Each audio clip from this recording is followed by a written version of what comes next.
Welcome to Microsoft Access 2013 Beginner Level 1, brought to you by AccessLearningZone.com here on YouTube.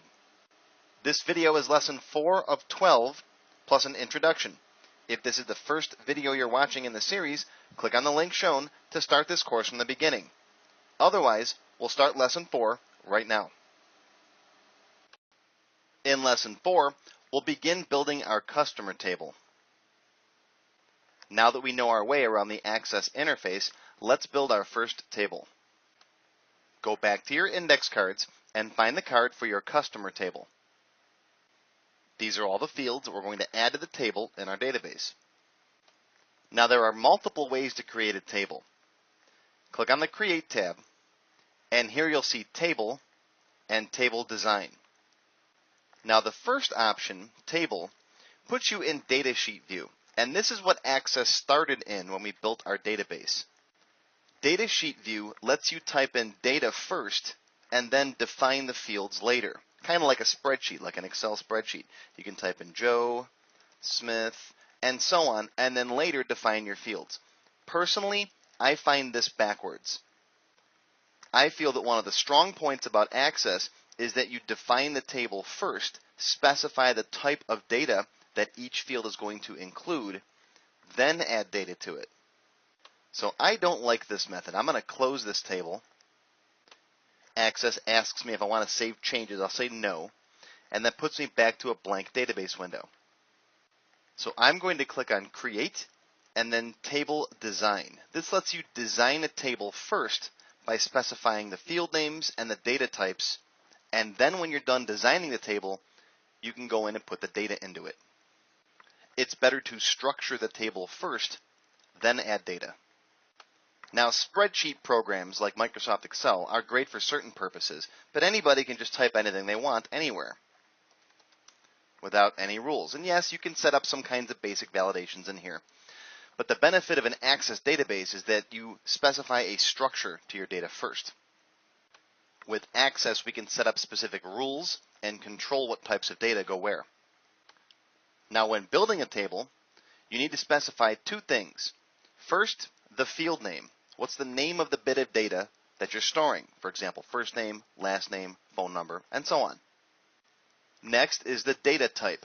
What kind of data is this? Is it text, number, currency, a date-time field? There are lots of different data types, and this gives you some control over the kind of information typed into this field. The user couldn't type in blue if it's a number field. And finally, you can type in an optional description. This will tell the user what kind of data is going into this field. For example, I showed you earlier, the description said, this is the customer's first name, and it appeared down on the status bar. So let's start off by typing in our first field name. I'm going to say first name with no spaces. Remember, I don't like using spaces in my field names or my table names or any of the objects in my database, like my queries, forms, and reports.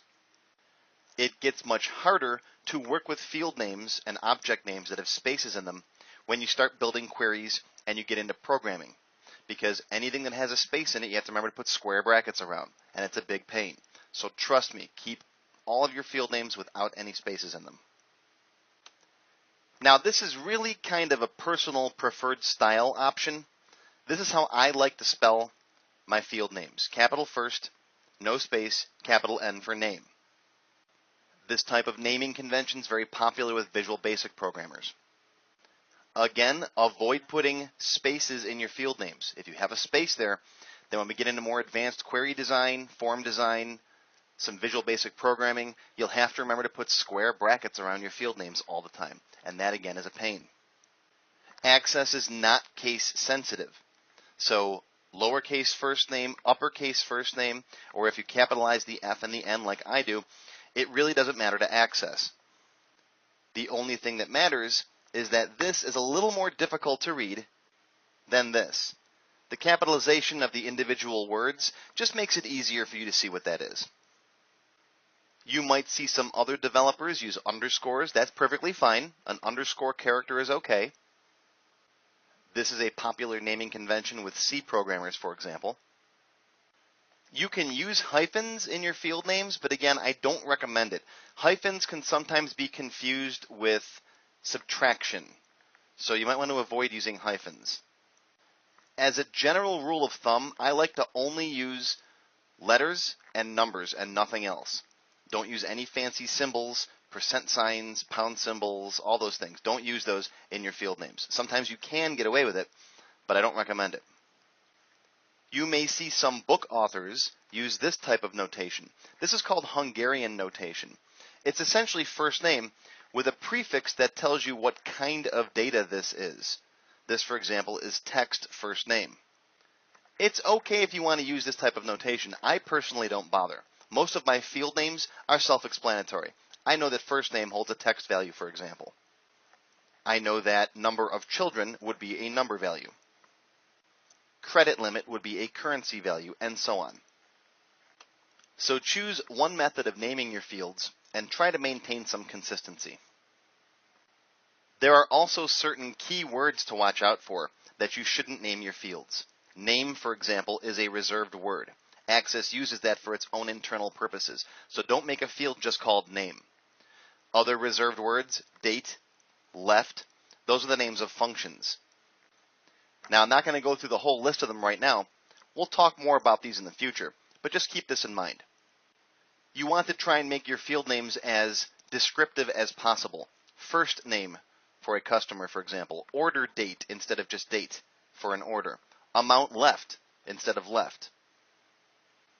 Very short field names, A, tend to be difficult for you to remember what they are later, and B, possibly might be reserved words. So just keep that in mind. Okay, so we've got our first name field. Now I'm going to press the Tab key to move over to the data type column. Now you can see the data type that is the default option is called short text.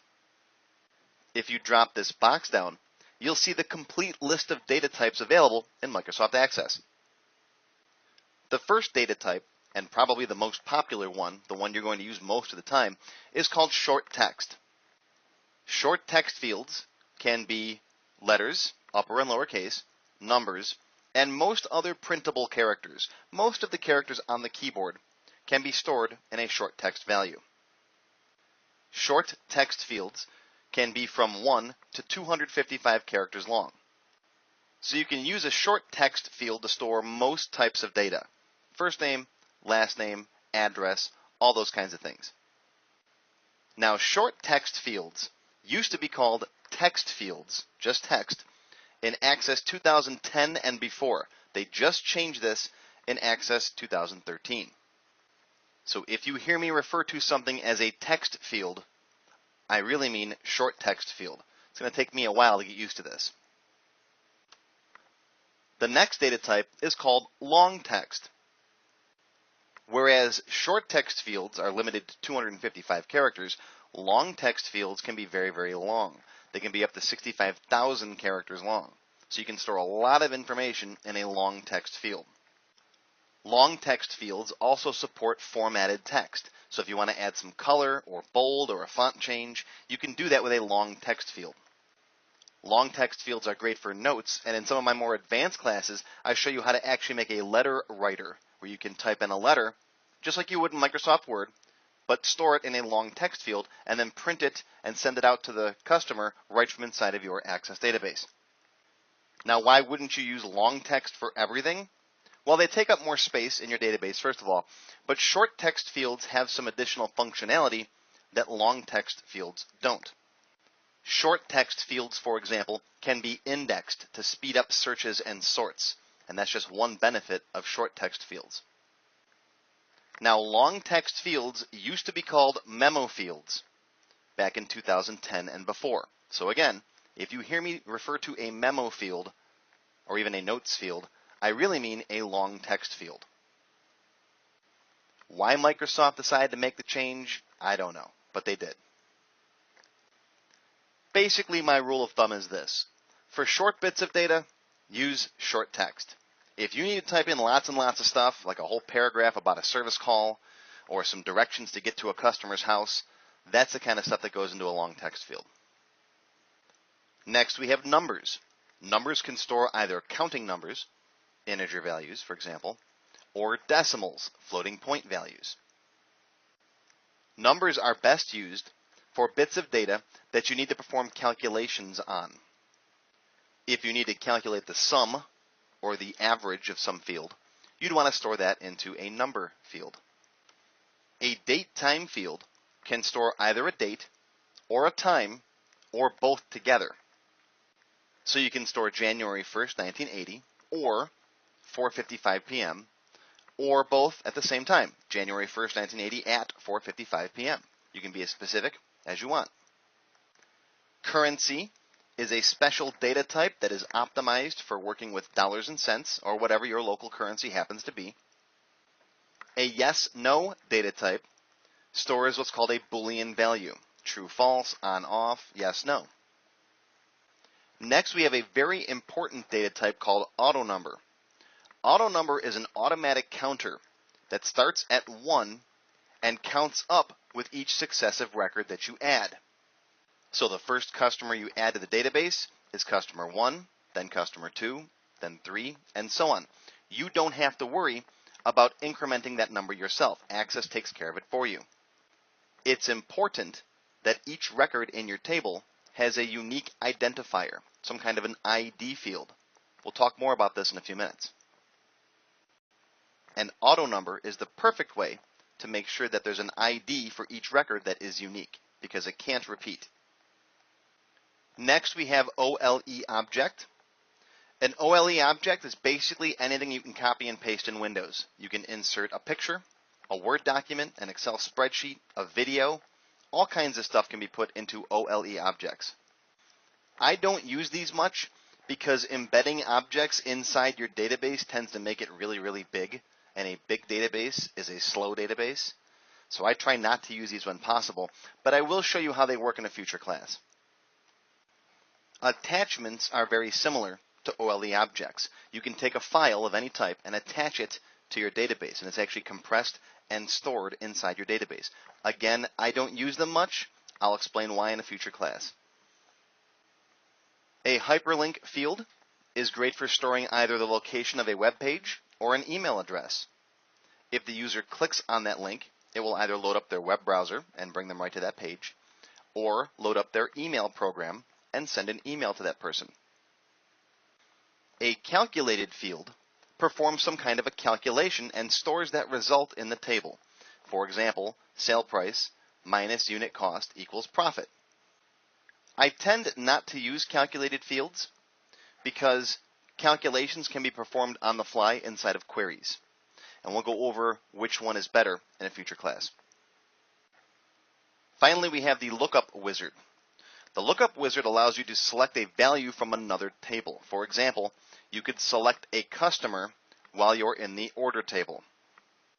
Personally, I don't like lookup wizards. Lookup wizards were added by Microsoft recently to make lookups easier for novice users. There's a much, much better way to handle lookups using combo boxes on forms, and I will explain that in a future class. Yes, I know I've said that a couple times, that I'll teach you something in a future class. Remember, today's lessons are just about the absolute basics of building a database in Access. Lookup wizards are a lot more advanced than we're going to cover today.